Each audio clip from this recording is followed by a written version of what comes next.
নমস্কার বন্ধুরা, তোমাদের সঙ্গে শেয়ার করছি আজকে নিরামিষ রান্নার সাবেকি একটা রেসিপি, কুমড়োর কোফতা। তার জন্য লাগছে কুচিয়ে রাখা খানিকটা কুমড়ো, লাগছে একটা টমেটো কোচানো, লাগছে ছোট একটা আদা আর লঙ্কা, আর কিছুটা পরিমাণে আমার মশলার প্রয়োজন রয়েছে। লাগছে হলুদের গুঁড়ো, জিরের গুঁড়ো, ধনের গুঁড়ো, লঙ্কার গুঁড়ো আর স্বাদ মতো নুন। আমার ঠাম্মা এই সমস্ত মশলাগুলোকে যে মশলাগুলো যেমন লঙ্কা, জিরে, ধনে, এগুলোকে উনি বেটেই ব্যবহার করতেন, তবে আমি এখানে গুঁড়ো মশলাই ব্যবহার করেছি। আর রান্নাটার জন্য খানিকটা পরিমাণে চিনি লাগবে, তবে আমি এখানে চিনিটা নিচ্ছি না। বাকি সমস্ত মশলাকে আমি খানিকটা জল দিয়ে গুলে নেব। এবার লাগছে আমার খানিকটা পরিমাণে গোটা মশলা। গোটা মশলা হিসাবে আমি এখানটায় নিয়েছি একটা গোটা দারুচিনিকে ভেঙে আর একটা তেজপাতা।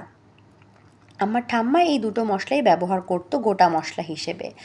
আর আমি কি করছি পরবর্তীতে দেখো, একটা পাত্র নিয়ে তাতে আমি ভালো করে গ্রেট করে নেব কুমড়োগুলোকে ভালো করে গ্রেট করে নেওয়ার পর আমি তাতে দিয়ে দেব খানিকটা পরিমাণে গ্রেট করা আদা। আর আমি যে আদাটা নিয়েছি তার পুরোটা কিন্তু আমি এখানে গ্রেট করে দিইনি, আধটা মতন আমি এখানটায় গ্রেট করে দিয়েছি। আর বাকি যে আদাটা আমার লাগছে আমি কি করব তোমাদেরকে পরবর্তীতে দেখাবো।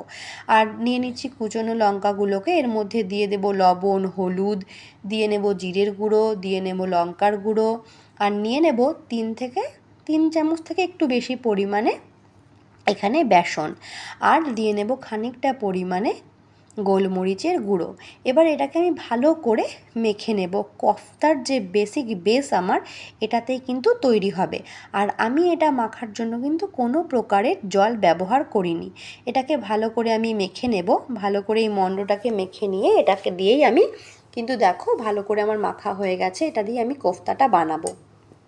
এবার একটা পাত্রে আমি তেল গরম করে নেব। কড়াইটাকে ভালো করে বসিয়ে কড়াইটা গরম হয়ে গেলে তাতে আমি তেল দেব। আমার ঠাম্মা এই রান্নাটা করতো সর্ষের তেলে, তবে আমি এখানে রান্নাটা করার জন্য সাদা তেল ব্যবহার করেছি। আর তেলটাকে ভালো করে গরম করে নেওয়ার পর তাতে আমি এই যে মণ্ডটা বানিয়ে রেখেছিলাম কুমড়োর, সেটাকে বড়া আকারে গোল গোল করে এর মধ্যে দিয়ে দিচ্ছি ভাজার জন্য।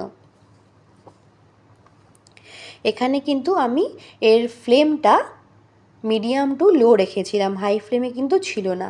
এই সময় যদি তুমি গ্যাসটাকে বাড়িয়ে রাখো তাহলে কিন্তু নিচ থেকে এটা পুড়ে আসবে, তাই জন্য ফ্লেমটাকে কিন্তু একদম মিডিয়াম টু লোতেই রাখতে হবে। আর আমি আলাদা আলাদা 2-3টা ব্যাচে কিন্তু এটাকে ভেজে নিয়েছিলাম। দেখো আমার কিন্তু ভাজা হয়ে গেছে। ভাজা হয়ে যাওয়ার পর আমি এতে কোনো প্রকার আর ঘি কিছু দিইনি তেলের মধ্যে, আপনারা চাইলে দিয়ে নিতে পারেন। আর আমি এর মধ্যে কোনো রান্নাতে আলুও ব্যবহার করিনি, আপনারা চাইলে সেটাও ব্যবহার করতে পারেন। আমি এবার কি করব, এই রান্নাতে সম্বার হিসেবে দিয়ে নেব গোটা মশলা, আর খানিকটা যে আদাটা রেখেছিলাম সেটাও দিয়ে নিলাম। আর আমি গুলে রাখা যে আমার মশলাটা রয়েছে সেটা আমি দিয়ে এটাকে ভালো করে ভেজে নেব। আর দেব সামান্য পরিমাণে চিনি। এই সমস্ত কিছু দিয়ে এটাকে ভালো করে ভেজে নেব। খানিকটা পরিমাণে ভেজে নিয়ে যাতে আমার মশলাটা নিচ থেকে লেগে না যায় বা পুড়ে না যায়, তাই জন্য হালকা নেড়ে নিয়ে আমি এখানে সামান্য পরিমাণে জল দেব। তবে আমি এখানে যেটা ব্যবহার করেছি বাটি ধোয়া জলটাই আমি এখানটায় দিয়েছি, আপনারা চাইলে অন্য জলও দিতে পারেন। এটাকে খানিকটা পরিমাণে দিয়ে ভেজে নিয়ে আমরা কি করব, এবারে 1 চামচ বেসন একটা পাত্রে নিয়ে আমি এর মধ্যে দেব। তার কারণ না হলে আমাদের যে রান্নার ঝোলটা হবে, গ্রেভিটা হবে, সেটা কিন্তু ভালো হবে না, ঠিক হবে না। তাই জন্য আমি একটা ছোট পাত্রে 1 চামচ বেসন নিয়ে সেটাকে গুলে এর মধ্যে দিয়ে দেব। আপনারা দেখবেন বেসন দেওয়ার সঙ্গে সঙ্গে কিন্তু রান্নাটা অনেকটা গাঢ় হয়ে আসবে। দেখুন রান্নাটা কিন্তু অনেকটা গাঢ় হয়ে এসছে। আর এই সময় কিন্তু আমাদের খুন্তিটা চালাতে থাকতে হবে, না হলে কিন্তু নিচ দিয়ে মশলাটা লেগে আসবে। এবার আমরা অপেক্ষা করব তেলটা যেন ছেড়ে আসে, ভালো করে মশলাটা যেন কষানো হয়ে যায়।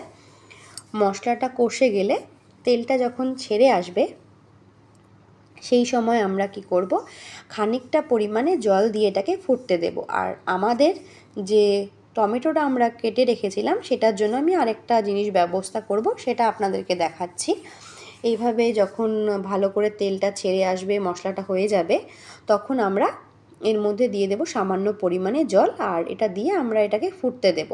আর একটা পাত্রে আমরা কি করব, খানিকটা পরিমাণে তেল দিয়ে তার মধ্যে টমেটোটাকে দিয়ে সেটাকে ভালো করে ভেজে নেব। একটা পাত্রে নেব, তাতে ভালো করে টমেটো দিয়ে ভেজে নেব।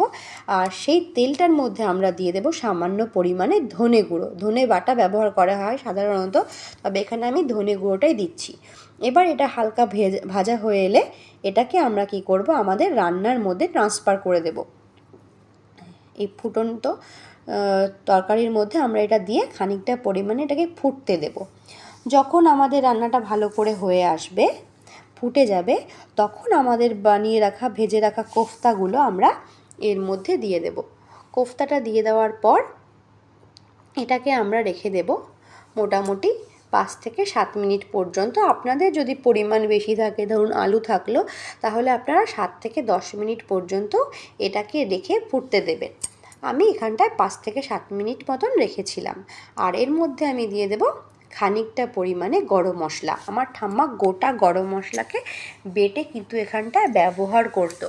আর তার মধ্যে থাকতো এলাচ, লবঙ্গ, দারুচিনি সমস্ত কিছু। আর তার গন্ধটা ছিল উফ, মানে আমার এখন আপনাদের সাথে শেয়ার করতে বসে আমার মুখে জল চলে আসছে, এরকম ছিল খেতে। আমি জানি না কতটা তেমন করতে পেরেছিলাম, তবে সেই স্মৃতিটাকে আপনাদের সাথে শেয়ার করতে পেরে আমার ভালো লাগছে। এবার এটা খানিকক্ষণ আমি হতে দেব। এটা প্রায় হয়ে এসেছে, এটাকে আমরা তুলে নেব এবং রান্নাটা যখন কমপ্লিট হয়ে যাবে তখন আমরা কি করব, খানিকটা মানে বাড়িতে বানিয়ে রাখা ঘি দিয়ে সাধারণত এই রান্নাটা হয়, শেষে ওই ঘিটাই এর মধ্যে দিতে হয়। তবে আমি এখানটায় একটা লোকাল ঘি দিয়ে লাস্টে এটাকে সার্ভ করেছি। এর মধ্যে খানিকটা পরিমাণে ঘি দিয়ে নেব। তো আজকের মতন আপনাদের সাথে শেয়ার করলাম এই রেসিপিটা। আপনারাও শনিবার, মঙ্গলবার, নিরামিষ দিনগুলোতে আপনারা ট্রাই করবেন। এটা কিন্তু সম্পূর্ণভাবেই একটা ভেজ রান্না, আপনারা অবশ্যই ট্রাই করবেন। আর কেমন লাগলো আপনাদের বাড়িতে বানিয়ে খেয়ে আমাদের কিন্তু অবশ্যই জানাবেন। আপনারাও ভালো থাকবেন। আপনাদের জন্য আজকে গুড বাই। নেক্সট ভিডিওতে আপনাদের সাথে আবার দেখা হবে। ধন্যবাদ।